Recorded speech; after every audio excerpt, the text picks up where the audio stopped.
আসসালামু আলাইকুম। কি অবস্থা সবার? কেমন আছেন? আশা করছি সবাই ভালো আছেন।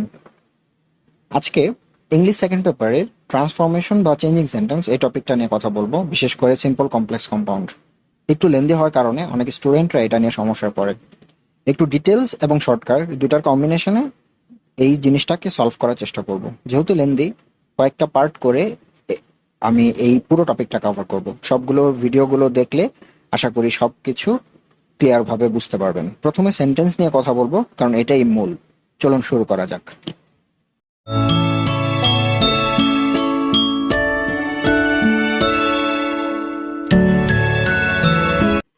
আচ্ছা, তো প্রথমেই আমরা কিছু জিনিস জেনে নিই।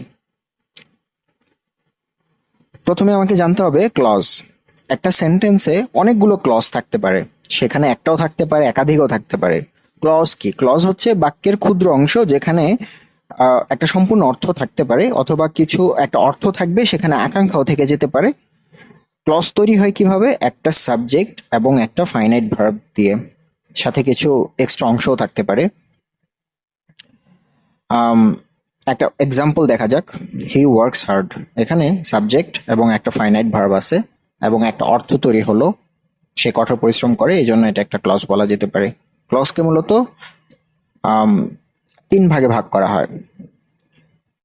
একটা হচ্ছে প্রিন্সিপাল ক্লজ, যেটাকে স্বাধীন বাক্য বলা যেতে পারে বা বাক্যাংশ বলে।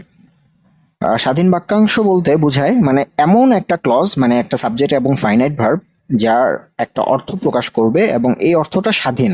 একটা এক্সাম্পল দিতে পারি, সেম এক্সাম্পলটাই আমরা নিতে পারি। হি ওয়ার্কস হার্ড, এখানে সাবজেক্ট আছে, ফাইনাইট ভার্ব আছে এবং এইখানে অর্থটা সম্পূর্ণ। এইখানে আপনার আর কিছু জানার আকাঙ্ক্ষা থেকে যাবে না। হি ওয়ার্কস হার্ড, সে কঠোর পরিশ্রম করে, কথাটা শেষ। এই জন্য এটাকে প্রিন্সিপাল ক্লজ বলে। আরেকটাকে বলতে পারি সাবঅর্ডিনেট ক্লজ, বা একটি অধীন বা পরাধীন বাক্য বা বাক্যাংশ। মনে রাখতে হবে, আমরা প্রিন্সিপাল ক্লজ দেখেছি যে এইখানে অর্থ প্রকাশ সম্পূর্ণভাবে শেষ করেছে, আর কোনো জানার আগ্রহ থাকবে না। তবে সাবঅর্ডিনেট ক্লজ বিষয়টা এমন না, এখানে ক্লজ তো অবশ্যই হবে, কিন্তু একটা জানার আগ্রহ থেকে যাবে। একটা এক্সাম্পল দেখতে পারি, ইফ হি ওয়ার্কস হার্ড, যদি সে কঠোর পরিশ্রম করে তাহলে কি হবে, এরকম একটা আকাঙ্ক্ষা কিন্তু থেকে যায়। তো এই ক্ষেত্রে আমাদের একটা প্রিন্সিপাল ক্লজের সাহায্য লাগবে, আর অবশ্যই একটা কমা আসবে সাবঅর্ডিনেট ক্লজের পরে। প্রিন্সিপাল ক্লজ হিসেবে আমরা বলতে পারি হি ক্যান শাইন ইন লাইফ। এটা কিন্তু আলাদা করে একটা প্রিন্সিপাল ক্লজ, কারণ এখানে আলাদা একটা অর্থ তৈরি হয়েছে, পুরোটা মিলে একটা সেন্টেন্স তৈরি হয়েছে। এই এই ক্লজটাকে মানে এই সেন্টেন্সটাকে আমরা একটু অন্যভাবেও বলতে পারি, যেমন প্রিন্সিপাল ক্লজটাকে আগে রেখে he can shine in life, আর সাবঅর্ডিনেট ক্লজ এটাকে পরে রেখে ইফ হি ওয়ার্কস হার্ড। এখানে একটা জানার বিষয় বা মনে রাখার বিষয় হচ্ছে, সাবঅর্ডিনেট ক্লজ সাধারণত একটা ক্লজ মার্কার নিয়ে তৈরি হয়। যে যেমন এখানে আছে ইফ, এরকম আরো অনেকগুলো ওয়ার্ড আছে, like if, so that, when, what, which, as, since, because, দো, অলদো, এ ধরনের ওয়ার্ডগুলো দিয়ে এই সাবঅর্ডিনেট ক্লজ তৈরি হয়। তারপরে একটা হচ্ছে কোঅর্ডিনেট ক্লজ, মানে দুইটা প্রিন্সিপাল ক্লজ বা দুইটা স্বাধীন বাক্য নিয়ে বা বাক্যাংশ নিয়ে একটা ক্লজ যেটা তৈরি হয়, সেটাকে কোঅর্ডিনেটিং ক্লজ বলে।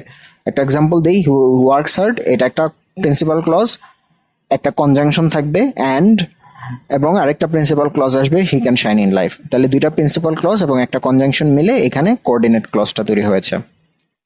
রিলেটিভ প্রোনাউন সম্পর্কে জানতে হবে। What is relative pronoun? Relative pronoun মানে যে প্রোনাউনটা দিয়ে কোনো নাউন অথবা কোনো প্রোনাউন একটা সেন্টেন্সের মধ্যে নির্দেশ করে, সেটাকে রিলেটিভ প্রোনাউন বলে। এই ধরনের ওয়ার্ডগুলো হতে পারে দ্যাট, হু বা হুইচ, ডাব্লিউ এর যুক্ত যতগুলো ওয়ার্ড আছে। আচ্ছা, কিছু টিপস এন্ড ট্রিক্স মনে রাখতে হবে। কমপ্লেক্স সেন্টেন্স কিভাবে তৈরি হয়? কমপ্লেক্স সেন্টেন্স, একটা সাবঅর্ডিনেট ক্লজ থাকে, যদি সাবঅর্ডিনেট ক্লজটা শুরুতে থাকে, তারপরে একটা কমা তৈরি হয়, দিতে হয়, দেন একটা প্রিন্সিপাল ক্লজ থাকে। একটা এক্সাম্পল দেখতে পারি, সিন্স রাকিব স্টাডিজ হার্ড, এটা সাবঅর্ডিনেট ক্লজ, কারণ এখানে সিন্সটা ক্লজ মার্কার। যেহেতু সিন্সের অর্থ হচ্ছে যেহেতু, যেহেতু রাকিব কঠোর পরিশ্রম করে, তাহলে এই যেহেতু দিয়ে কথাটার অর্ধেকটা সব পূরণ হলো, আরেকটা কিন্তু জানার আগ্রহ থেকেই গেল। তাহলে হি will get the desired result, এটা আমরা বলতেই পারি একটা প্রিন্সিপাল ক্লজ। তো একটা সাবঅর্ডিনেট এবং একটা প্রিন্সিপাল ক্লজ মিলে একটা কমপ্লেক্স সেন্টেন্স তৈরি হয়েছে।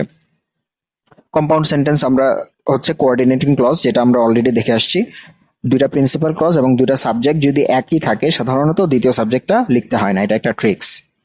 একটা এক্সাম্পল দেখতে পারি, রাকিব স্টাডিজ হার্ড, এই সেন্সটা বাদ দিলে কিন্তু রাকিব স্টাডিজ হার্ড একটা প্রিন্সিপাল ক্লজ, এবং এই পরেরটা তো অলরেডি একটা প্রিন্সিপাল ক্লজ ছিল, হি will get the desired result. এইটা দেখেন এখানে রাকিব এবং হি দুইটা কিন্তু একই ব্যক্তিকে নির্দেশ করা হচ্ছে। আমাদের ট্রিপস ছিল দুইটা ক্লজের সাবজেক্ট যদি একই থাকে তাহলে দ্বিতীয় সাবজেক্ট হবে না, সেখানে আমরা এন্ডের পরে কনজাংশন যুক্ত করেছি, এন্ডের পরে দ্বিতীয় সাবজেক্টটা আর লিখি নাই। সিম্পল সেন্টেন্স হচ্ছে একটা জাস্ট প্রিন্সিপাল ক্লজ। একটা ট্রিক্স মনে রাখতে হবে, দুইটা ক্লজের যদি একই ধরনের সাবজেক্ট থাকে তাহলে দ্বিতীয় সাবজেক্টের জায়গায় প্রথম সাবজেক্ট বসাইতে হবে,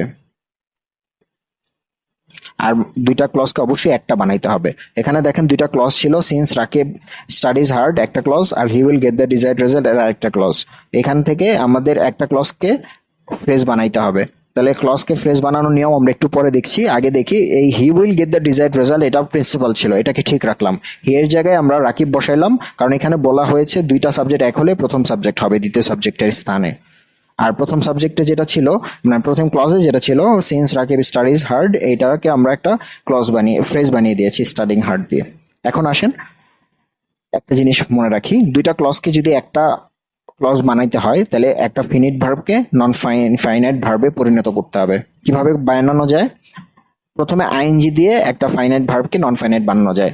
যেমন বি ভার্বের সাথে আইএনজি যুক্ত করলে বিং লেখা যেতে পারে, হ্যাভ ভার্বের সাথে আইএনজি যুক্ত করে হ্যাভিং লেখা যেতে পারে, মেইন ভার্বের সাথে আইএনজি যুক্ত করে মানে ভি ওয়ান প্লাস আইএনজি যুক্ত করা যায়। এখানে স্টাডি ছিল মেইন ভার্ব, এটার সাথে আইএনজি যুক্ত করে আসলে স্টাডিং হয়ে ফাইনাইট থেকে নন ফাইনাইটে চলে আসছে। আরেকটা নন ফাইনাইট করা যায় টু দিয়ে, মানে টু এর পরে ভার্ব ওয়ান করলেই সাধারণত নন ফাইনাইট হয়ে যায়। আচ্ছা, এভাবেই আমরা এই সেন্টেন্স সম্পর্কে আইডিয়া নিব। পরবর্তী ভিডিওগুলোতে আমরা সিম্পল কমপ্লেক্সে মেন রুলস নিয়ে আলোচনা করব। সে তো ততক্ষণ সাথেই থাকুন। আল্লাহ হাফেজ।